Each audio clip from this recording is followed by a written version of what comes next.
Olá, bem-vindo ao nosso 38º dia da leitura bíblica. Peço que você deixe o teu like, compartilhe, comente e ative os sininhos de notificações.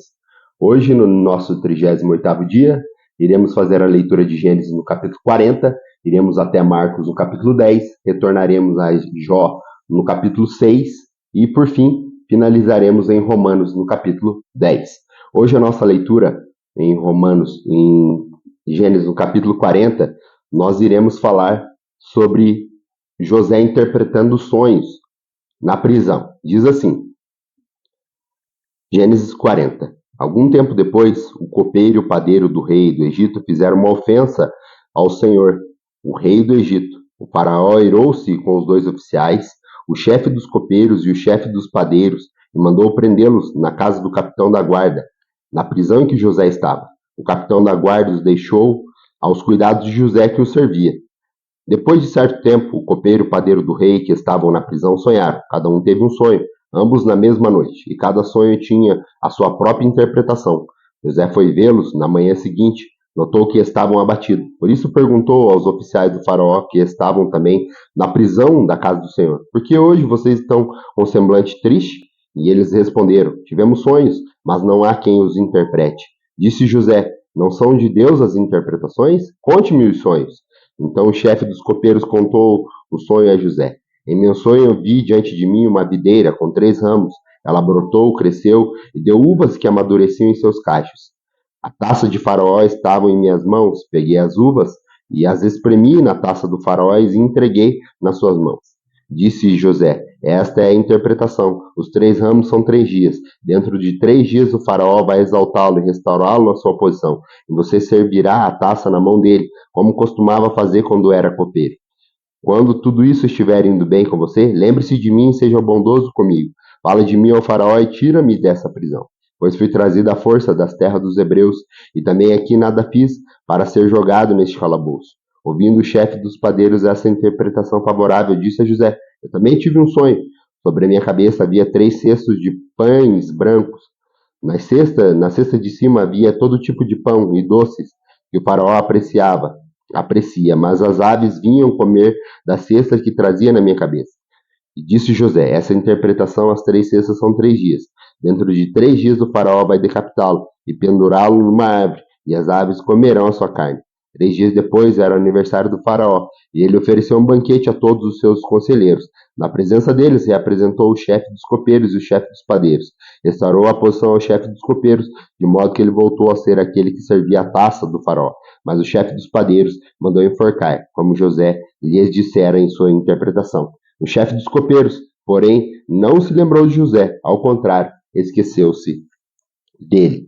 Vamos agora ao livro de Marcos, no capítulo 10, onde Jesus ele vai tratar de alguns assuntos aqui. Ele vai falar sobre a questão de divórcio, Jesus e as crianças, e também o jovem rico.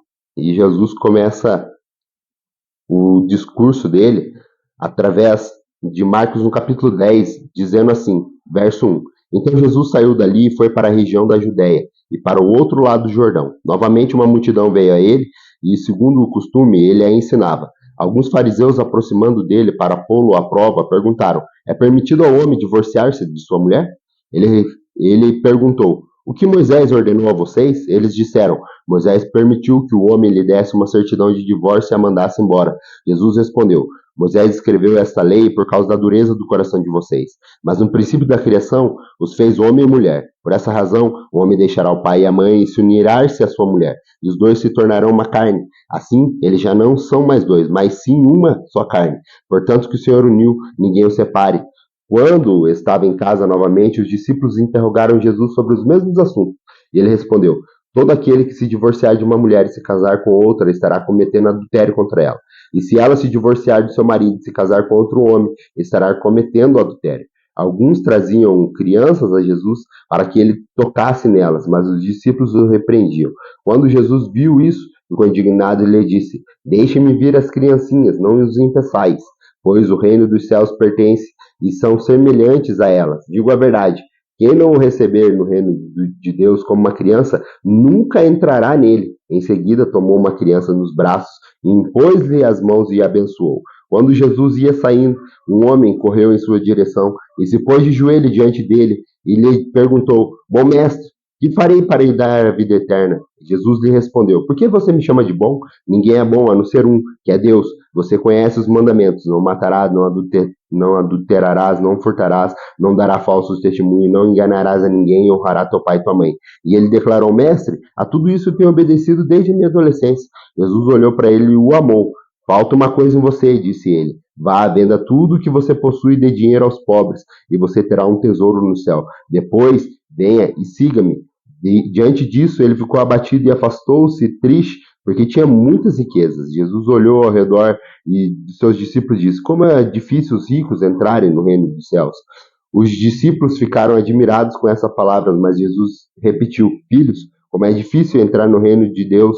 É mais fácil passar um camelo pelo fundo de uma agulha do que um rico entrar no reino de Deus. Os discípulos ficaram perplexos e perguntaram uns aos outros: Nesse caso, quem pode ser salvo? Jesus olhou para eles e respondeu: Para o homem é impossível, mas para Deus não. Todas as coisas são possíveis para Deus. Então Pedro começou a dizer: Não deixemos tudo isso para seguir-te. Nós deixamos tudo isso para seguir-te. Jesus respondeu: Digo a verdade. Ninguém que tenha deixado casa, irmãos, irmãs, pai, mãe, filhos ou campos por causa de mim ou do evangelho deixará de receber 100 vezes mais, já no tempo presente, casas, irmãos, irmãs, mães, filhos e campos, e como eles perseguirão e na era futura a vida eterna. Contudo, muitos primeiros serão últimos e os últimos serão primeiros. Eles estavam subindo para Jerusalém. Jesus ia à frente, os discípulos estavam admirados, enquanto os que o seguiam estavam com medo. Novamente, ele chamou à parte os 12 e lhes disse o seguinte, o que parecia que iria acontecer: Estamos subindo para Jerusalém, e o Filho do Homem será entregue ao chefe dos sacerdotes e aos mestres da lei, e eles os condenarão à morte, entregarão aos gentios, que zombarão dele, cuspirão nele, o açoitarão e os matarão. 3 dias depois, ele ressuscitará. Nisso, Tiago e João, filhos de Zebedeu, aproximaram-se dele e disseram: Mestre, queremos que nos faça, que vamos te impedir. E o que vocês querem que eu faça? Perguntou ele. Eles lhe responderam: Permita que na tua glória nos assentemos à tua direita e os outros à tua esquerda. Ele disse: Vocês não sabem o que estão pedindo. Podem vocês beber o cálice que eu estou bebendo ou serem batizados com o Espírito que eu estou sendo batizado? Podemos, respondeu eles. Lhe disse Jesus: Vocês beberão o cálice que eu estou bebendo e serão batizados com o batismo que eu estou sendo batizado. Mas o assentar-se à minha direita ou à minha esquerda não cabe a mim conceder. Esses lugares pertencem àqueles para quem foi preparado. Quando os outros 10 ouviram essas coisas, ficaram indignados com Tiago e João. Jesus os chamou e disse: Vocês sabem que aqueles que são considerados governantes da nação os dominam e as pessoas importantes exercem poder sobre elas. Não será assim entre vocês, ao contrário, quem quiser tornar-se importante entre vocês deverá ser servo, e quem quiser ser o primeiro deverá ser escravo de todos.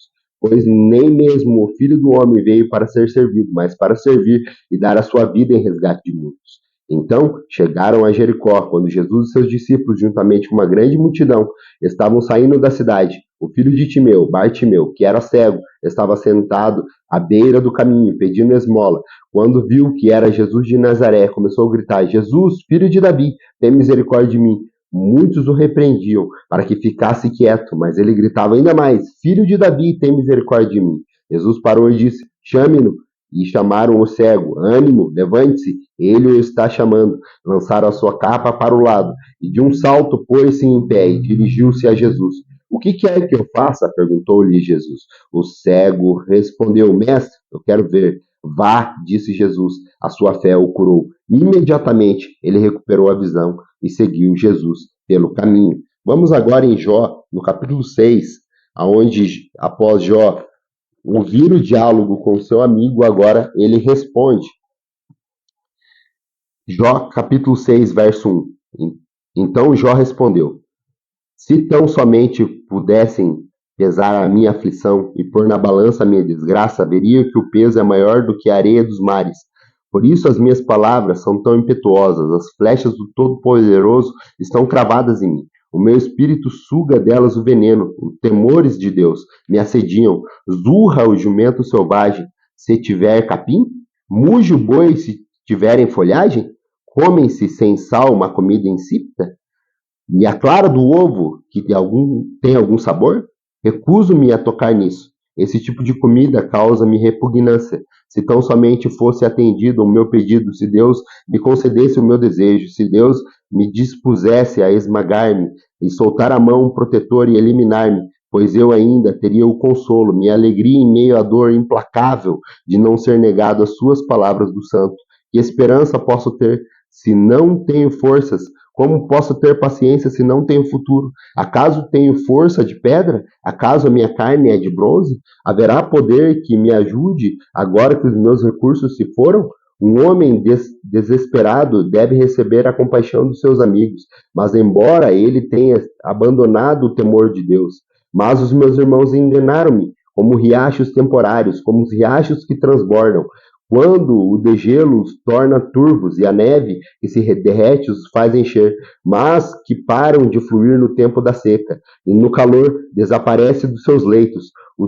As caravanas se desviam das suas rotas, sobem dos lugares desertos e perecem, procuram água as caravanas de Temá, olham esperançosos os mercadores de Sabá, ficam tristes porque estavam confiantes.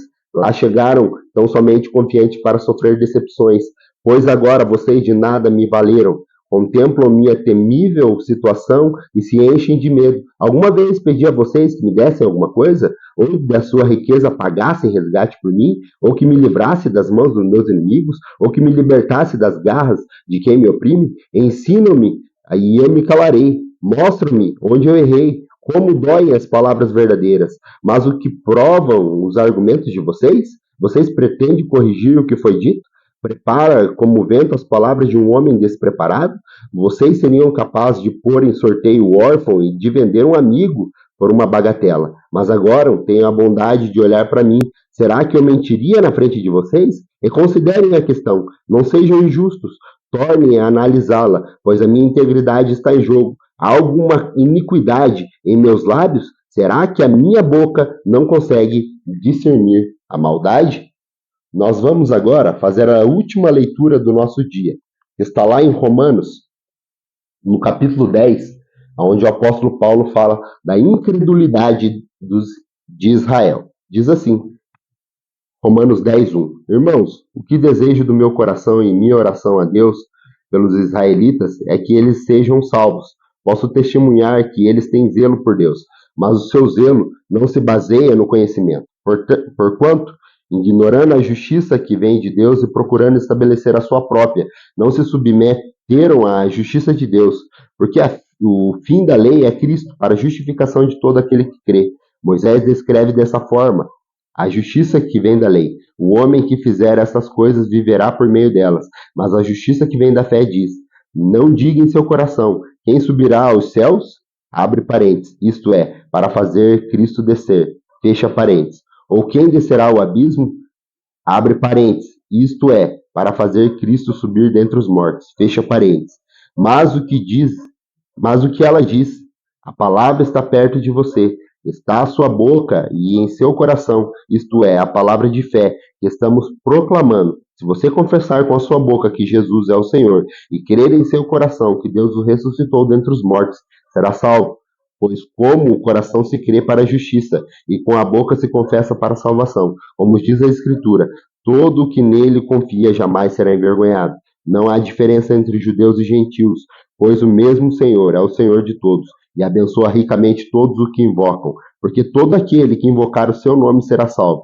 Como, pois, invocarão a quem não creram? E como crerão naquele de quem não ouviram falar? E como ouvirão se não há quem pregue? E como pregarão se não foram enviados? Como está escrito, como são os belos os pés dos que anunciam as boas novas.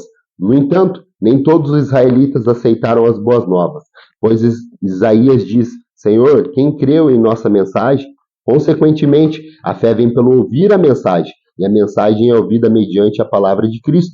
Mas eu pergunto, eles não ouviram? Claro que sim. A sua voz ressoou por toda a terra, e as suas palavras até o confins da terra. Novamente pergunto, será que Israel não entendeu? Em primeiro lugar, Moisés diz, Farei que tenham ciúmes de quem não é meu povo, e os provocarei a ira por meio de um povo sem entendimento.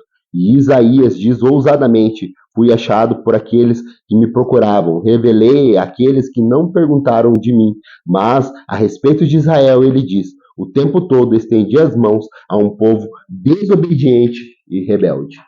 Muito obrigado novamente pela tua companhia. Te aguardo amanhã para mais um dia da leitura bíblica. Que a paz do Senhor alcance o teu coração.